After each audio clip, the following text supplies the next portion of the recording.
Welcome to today's program, and thank you for joining us. I'm Melissa Baker, Vice President of Special Projects, sitting in for C. Virginia Fields, President and CEO of the National Black Leadership Commission on AIDS, Incorporated. The mission of the National Black Leadership Commission on AIDS, also known as NBLCA, is to educate, mobilize, and empower Black leaders to meet the challenge of fighting HIV/AIDS and other health disparities in their local communities. Today we will talk about HIV criminalization, including the most recent policies surrounding the virus from a legal perspective and current efforts to advocate against criminalization. According to a report published by the Movement Advancement Project, over 30 states in the United States currently have HIV criminalization laws. Most were passed before there was a full understanding of the transmission of the virus. As a result, acts that cannot transmit the virus, such as spitting, are criminalized as an assault. Punishments are often harsh, and varying penalties include felony convictions and requirements to register as a sex offender. Here today to discuss this topic, we have Kate Boulton and Reginal Brown. Kate is a staff attorney with the Center for HIV Law and Policy. During her career, she has focused on sexual and reproductive health and rights. She previously worked for the Centers for Disease Control and Center for Health and Gender Equity on topics around migrant health, conflict-related sexual violence, and infectious disease.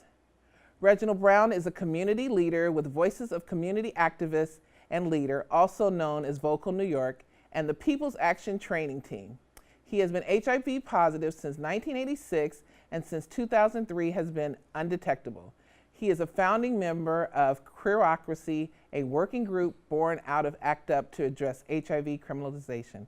Welcome, Reginald and Kate. Thank you so much for joining us here on the show today. Thank you for having us. So let's just jump right in. I guess the first thing is I'd just like for you to just tell me a little bit more about yourself and the organization for which you work with. Sure. Well, I'm with the Center for HIV Law and Policy. We're a national resource and advocacy organization working to advance the rights of people affected by HIV. So that includes maintaining an online resource bank, engaging in national and state level advocacy around HIV criminalization, and providing technical assistance in cases of HIV criminalization. And so as a staff attorney there, I mostly focus on the Positive Justice Project, which is a national coalition of organizations working to end HIV criminalization. And so a lot of what I do is working with state advocates who are trying to modernize their laws. And so we work together with coalitions of advocates, including physicians, lawyers, activists, and others. In a range of states.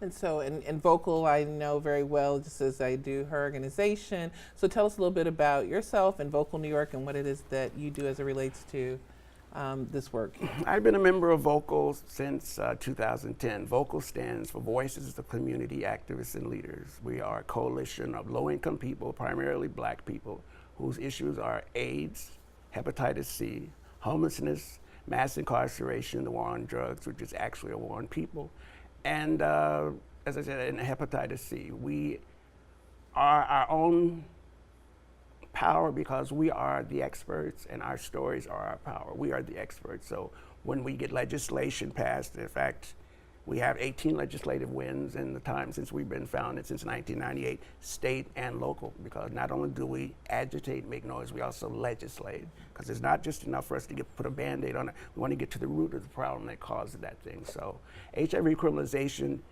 is important to me because about 7 years ago, I heard a story about that, and it really struck me, the injustice of that, and it also put fear in me, because I said, that could very easily be me. Mm-hmm. And so HIV criminalization, because our organization NBLCA is very much about educating and teaching in the community, and so a lot of times people don't even relate HIV and criminalization. So can you just talk a little bit, Kate, about what that means? Why are you actually why this subject matter is something that you're passionate about?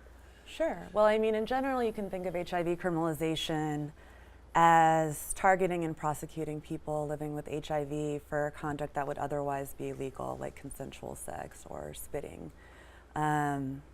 What drove me to get involved, I would say, is in part my public health background. So as someone coming from public health who's now working as a lawyer, I see HIV criminal laws as representing this really glaring disconnect between the law and the public health. And so it's not just that the laws, fly in the face of modern science and that they criminalize behaviors that don't pose any risk of HIV transmission. There's also no evidence that they advance public health. There's no evidence that they have any impact on rates of diagnosis for HIV. And at the same time, they conflict with well-established and widely accepted criminal law principles around intent and harm and proportionate punishment. And so I think working in this area is a way of addressing that injustice and also, promoting well-being more broadly.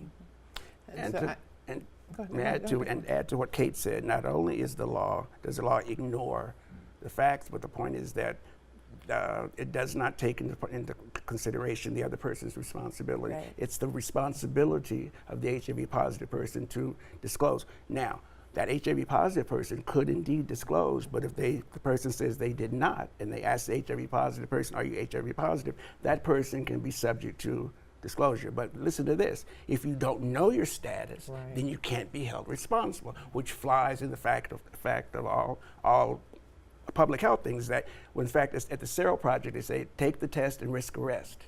The point is, we want people to take the test. You want people to be educated. People to I think something I wanted you to go back to is you mentioned that one of the reasons you got involved is a story that you heard, and I'd like for you to, just because I think a lot of times when people think of criminalization, they almost need to hear what that is. And I'll use his name, Robert Suttle.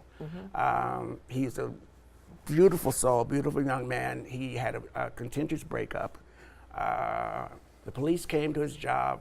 Well, a contentious breakup, and the lover said that he did not disclose. The police came to his job. They arrested him. He spent 6 months in jail, and he has now, in red letters on his license, sex offender. There was no HIV transmitted. It was just for non-disclosure. And I thought, wow. And I said that frightened me because I always disclose because I want people to have informed consent also because I don't want them to waste my time. Right. If that I'm just interested, that's not an issue. But the point is, I let people know ahead of time, but I could be put in the same situation even though New York State does not have HIV-specific laws. David Plunkett had 5 years added to his sentence for spitting on a policeman after they found out that he was HIV positive. So you're punishing HIV. And so, Kate, when he talks about, for instance, the Robert Suttle case, but when you find out, what's the process? Like when this comes about and you find out that someone is being incarcerated, arrested, what happens in these situations? How do these cases usually play out? What's your first role in this? Well, there's a lot of variability, and so there's not some kind of national repository documenting prosecutions of this kind. So a lot of times we learn the same way other people learn, which is through news media stories. Other times we'll learn about it through state advocates that we're working with who will have been notified. And oftentimes we'll try and reach out to the public defender. It's normally going to be a public defender who is assisting that person, offer our assistance, help them interpret the law because a lot of even attorneys are not familiar with HIV criminal laws. It's often new to them. And when there are advocates working in the state, we also try and use it as an opportunity to galvanize interest and awareness, around HIV criminalization. So advocates can point to prosecutions like that to illustrate how outlandish the laws are and why they need to change. And so what are the current criminalization laws and HIV criminalization laws in New York City? And I know every state changes, so if you guys want to speak a little bit about, since we are, in Manhattan, what does it look like in New York City or New York State, but also nationally? I think it's important because we're you know, we all move around, we have families and friends in different places, to just give a view of what the rest of the country may look like. Yeah. Well, okay, Missouri is an example. Michael Johnson, 23-year-old, he's like 24 now, was just given 31 and a half years for HIV criminalization. A young black man who has a little bit of a learning disability, but the point is, again, Missouri has very draconian laws. In fact, they will let the public know that this happens. Louisiana, you have to be you're registered as a sex offender. It's either Tennessee or Kentucky, you also register as a sex offender. Monique Howell has a young daughter, and now her daughter can't go to sleepovers, and the mother has to tell the principal of the school that the child has HIV. So how do you raise a child in that kind of environment? And in Texas, there's a man serving 25 years in jail for spitting on a policeman. So, I mean, it's like the horror, and these are, in Oregon, Kerry Washington is now serving 25 years. He used a condom, he's undetectable, and the woman did not want to prosecute. However, the district attorney did it anyway. These are people that I know personally, these things that have happened. Yeah, I would add to that. So we've been really involved in Michael Johnson's case. So he is getting a new trial in the state of Missouri, which is good news. As for the law in New York, I think you had mentioned earlier, there is no HIV-specific criminal law in this state, but people are prosecuted under general criminal laws like reckless endangerment. And there's also a public health law, which is pretty old, but it makes it a misdemeanor to know that you have, quote, venereal disease and to have sexual intercourse with other people. Disease. So you can tell it's old-fashioned right, by like the language they're using. It, right. But yeah, we don't know of that really any instances of the application of that law to people living with HIV, but it's still something to be aware of. As for the laws nationally, you know, you're right that there's a ton of variability, but I think there are 4 features that kind of characterize HIV criminal laws sort of writ large. One is that they don't require an intent to harm normally. 2 is that transmission is not required. 3 is that the laws don't recognize things like condom use or if someone was virally suppressed from taking ART. And 4th, the punishment is incredibly harsh. So we're talking about 8-10 years of incarceration, being required to register as a sex offender, as Reginald described. So, you know, it's such a departure from what we see in terms of other criminal laws, but also how other conditions are treated. We don't see anything like this other than in, you know, the case of HIV, which, you know, clearly illustrates that it's driven by fear and stigma and ignorance. So we talk a lot about, just in the work that we do in general, about stigma and like what are the overlapping factors that influence HIV criminalization. So, but we know stigma kills. I mean, it's just, but so as you talk about, like, what are some of the other challenges that you guys face in this work as you are, you know, out here? Is there anything specific that stands out? Well, actually, what we're doing now is be able to tell the public, to let people know, look at me, I have AIDS. This is what AIDS looks like. I'm a black man, I'm a black queer man, and I have AIDS. This is what AIDS look like. So any stigma that you want to put at me, you can't do it. Somebody out there needs to look at me and hear what I'm saying so that they won't feel that they have to be stigmatized. HIV is not a crime. HIV is a disease that people get, and it's not anybody's fault. It's interesting, when I was diagnosed, it never occurred to me to blame anyone. My thought was, okay, well, let me look at this. I don't have to worry about getting it anymore. This is important and the other thing is not. And no matter how long I have to live, I'm going to live until I die. So the point is, my mission is to be visible. Because I think that's the only way that I can take the sting out of stigma. You can't stigmatize me. You can't stigmatize me. So I think by being visible and telling people, when you sit down and say, I know this person, this happened to them. Numbers kind of get lost, but when I can give a personal example of somebody who's this is happening to, I think that's very effective. I agree. Visibility is key. I think another challenge is just this really persistent ignorance about HIV in the United States. you know, you still have Americans that think HIV can be transmitted by kissing or touching a toilet seat. Americans, including legislators, and you have legislators in states who don't think they know anyone living with HIV, and so it's, you know, the starting point can feel really far back in terms of where you're trying to get. I think another challenge is that there is so much variability in the different states. So, you know, state A and state B might have a non-disclosure criminal law, but the similarities may end there, right? Political climate may be different, legislatures are different, existing activism in that state around HIV may be different, whether there has been legal challenges to the law. All of those are factors that kind of influence, you know, advocacy strategies, and so tailoring our advocacy to respond to those kinds of differences and nuance is a challenge.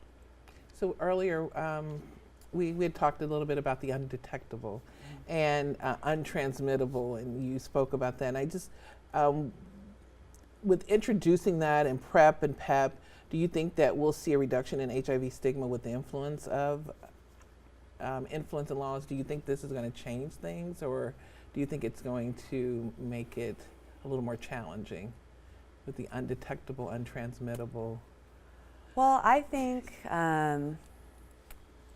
it's incredibly powerful as an argument to say, look, the laws are archaic, they don't make sense, they need to be modernized so that they're consistent with modern scientific knowledge and these recent advancements like PrEP, like undetectable equals untransmittable.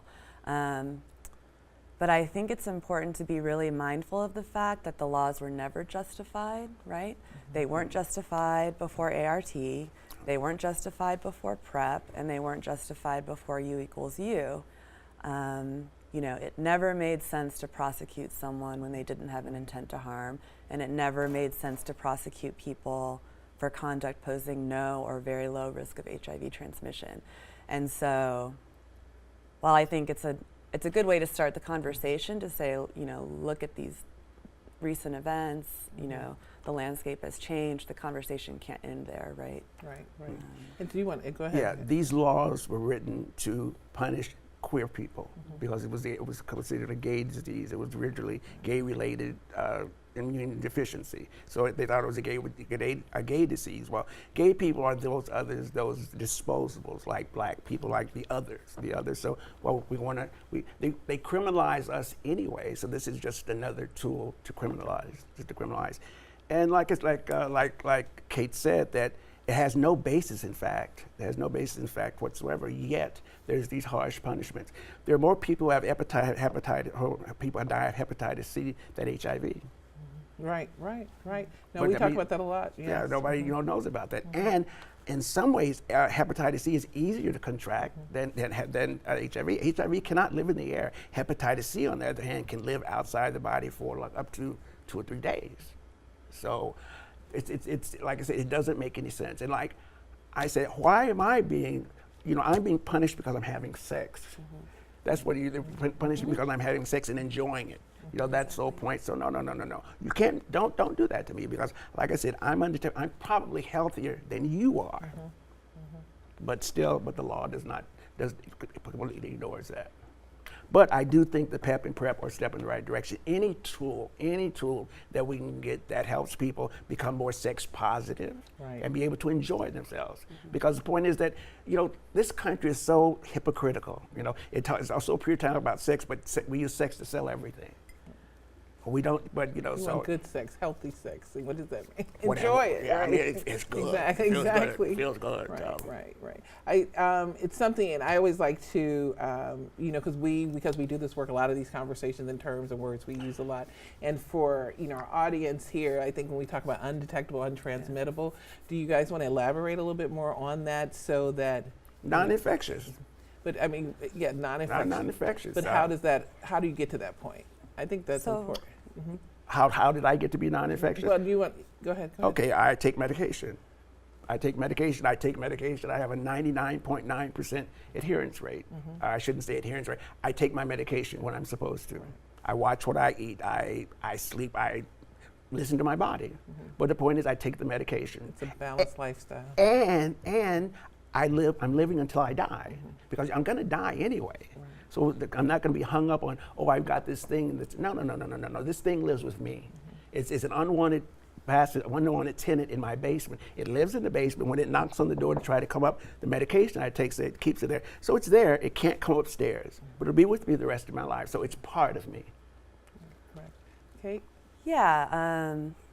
So there's been all of this recent attention to undetectable equals untransmittable, which is a campaign intending to spread the word about how a suppressed viral load from taking antiretroviral therapy makes it incredibly difficult to transmit HIV to a partner. So there were two really big studies in the last couple years. Partner study was one, right? And so it's exciting because there still is this, continuing ignorance about the routes and risks of HIV transmission.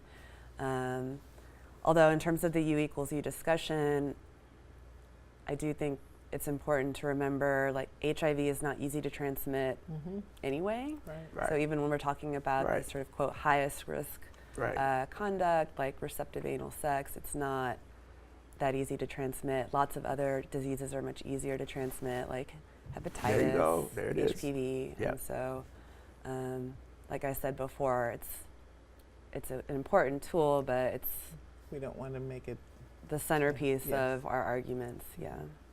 So for as you guys have kind of talked about, this subject matter, I think it's also important for like our audience to know. So Vocal, as you say, you're not just.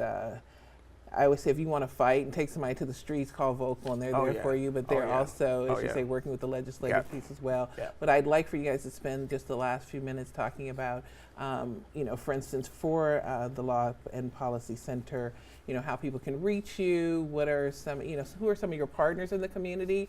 Because I think a lot of times people don't realize the work that we do requires partnerships and relationships and volunteers, and you have the Law Center. I'm sure you get a lot of law interns and things like that. So it's like a great opportunity to just kind of talk a little bit more about who you are, as far as how people can reach you, your website, and things like that. Sure.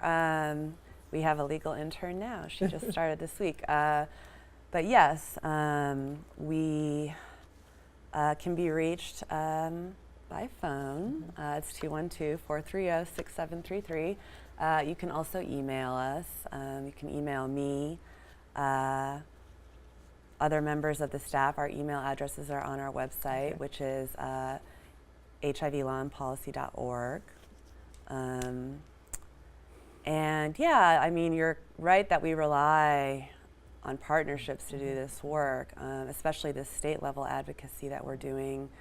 We're partnered with all kinds of organizations. Some of them may be larger, like a state ACLU affiliate. Some of them may be a little, ASO with just a small staff. And so we're always looking for new partnerships. We're always looking for individuals and organizations who want to get involved in this anti-criminalization work. So we really encourage people to contact us if they have an interest in doing that. Reginald? Well, Vocal can be reached online at vocal-ny.org. I can be reached at Reginald, REGINALD.vocal@gmail.com. And our office number is 718-802-9540, and we look for volunteers in fact, all of our leaders are volunteers. None of us are paid. We do this because it's our lives depend upon it. So we welcome people to come. We're working on closing Rikers. In fact, my protege, Jawanza Williams, is one of the leaders of doing that. So we're working on that. And he's also spearheading the homelessness campaign, 40 to None. So we're active, we're in the streets. We don't just, we're vocal, we actually make noise. But, there was a contingent of us that visited Representative King a couple of Thursdays ago. You know, he voted. Suffolk. Yeah, he voted to take away rights. So we did a little demonstration in front of his house, in front of his neighbors, and just let him know that he wasn't, you know, we can't find him in his office. So my question is, where does he live? So the Vocal's good about doing that. Before I joined Vocal, the former commissioner, Dorr, was very, very hard on HIV. So Vocal went to his apartment, like at our house, at like 5 in the morning, made a lot of noise, embarrassed him, and let his neighbors know what was going on. So, like I said, we are very diplomatic. We'll sit down and talk, but then we just go through stages of escalation until I've been arrested, 4 times, you know. But the point is that you do what you do. Right. You do what you do. So, I mean, I'm willing to put my life on the line for all those people that didn't make it. Yeah, and this is the type of work, I mean, you guys are doing great things for people who are less fortunate, who don't necessarily have the resources. And so I think we'll have just a couple of seconds before we close out. Is there any closing remarks you'd like to make? Anything else you would like to say? HIV is not a crime. Criminalizing it is. Stigma will kill. HIV will not. I'm a living witness. I ain't dead. I'll We'll leave it at that. Yeah. So I would like to thank Kate and Reginald. For more information about the Center for Law and Policy, go to hivpolicy.org. For more information about Vocal New York, head to vocal-ny.org. Learn about NBLCA at our website, NBLCA.org.